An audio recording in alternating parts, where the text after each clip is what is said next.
ఈడన్నాడు మనకి ఎందుకే వాషింగ్ మిషన్లు, నేను ఇంటికాడ ఉంటే లింగి గట్టి తిరుగుతాను, నువ్వు ఇంటి దగ్గర ఉంటే నైట్ వేసి తిరుగుతావు, మనకి ఎందుకే వాషింగ్ మిషన్లు, మనం ఎంప్లాయీసా వారాన్ని గట్టిగా తిరుగుతావు, ఒక డ్రెస్ కూడా తినగా దియం, మనకి ఎందుకే వాషింగ్ మిషన్ నహి జిందగీ కొంటా కొనవని అడిగిందా.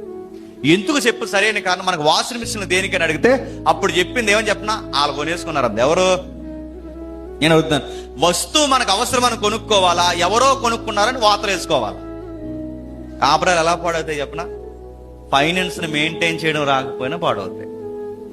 ఆర్థికంగా నిలదొక్కుడు. ఒకప్పుడు పెద్దమ్మడికి 20 రూపాయలు ఇస్తే పప్పులో ఉప్పులో పెట్టి 20 రోజుల తర్వాత ఇచ్చేవారు. ఇప్పుడు మీ సోలు, ఆ సోలు, లా సోలు, ఈ సోలు, సోలు అని ఇంటికి వచ్చేస్తున్నాయి. ఇప్పుడు నేను అడుగుతున్నాను, పండక్కో పబ్బానికో కొనుక్కునేవారు కొత్త సేరు, ఇప్పుడు దోబరా ఖర్చులు అయిపోయినాయి. మా ఆయన సంపాదన ఎంత, ఆయన గ్రాస్ ఎంత, నేను దాయాల్సింది ఎంత, ఈఎంఐలు ఎంత, ఇప్పుడు నేను కొనొచ్చా కొనకూడదా, ఇంత వస్తువు కొనమని ఆయన మీద బలవంతం పెట్టొచ్చా పెట్టకూడదా ఆలోచించే కాపురం చేసే జ్ఞానం ఉన్న తల్లులు ఉన్నారా?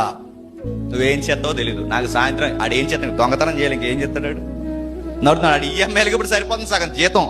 నడుతున్నాను. ఒక భార్య గుణవతి ఎలా ఉంటుందంటే ఫైనాన్స్ లో నమ్మకంగా ఉంటుంది. రెండోది చెప్పినా చాలా మంది కాపురాలు ఎలా పాటు చేస్తారంటే, కూతురు ఉన్నప్పుడు కూతురులో ఉండాలి, కోడలు ఉన్నప్పుడు కోడలో ఉండాలి, అత్తలు ఉన్నప్పుడు అత్తల్లో ఉండాలి, ఆ యాక్టింగ్ ఉన్నప్పుడు ఈ యాక్టింగ్ చేయకూడదు, ఈ యాక్టింగ్ ఉన్నప్పుడు ఆ యాక్టింగ్ చేయకూడదు, ఎలా ఉన్నావో అలా ఉండాలి, కూతురులో ఉన్నప్పుడు కూతురులో ఉండు, ఇప్పుడు కోడలు అయిన తర్వాత ఇంకా కూతురులాగా యాక్టింగ్ చేస్తా అంటే కుదరదు. కుదరదు.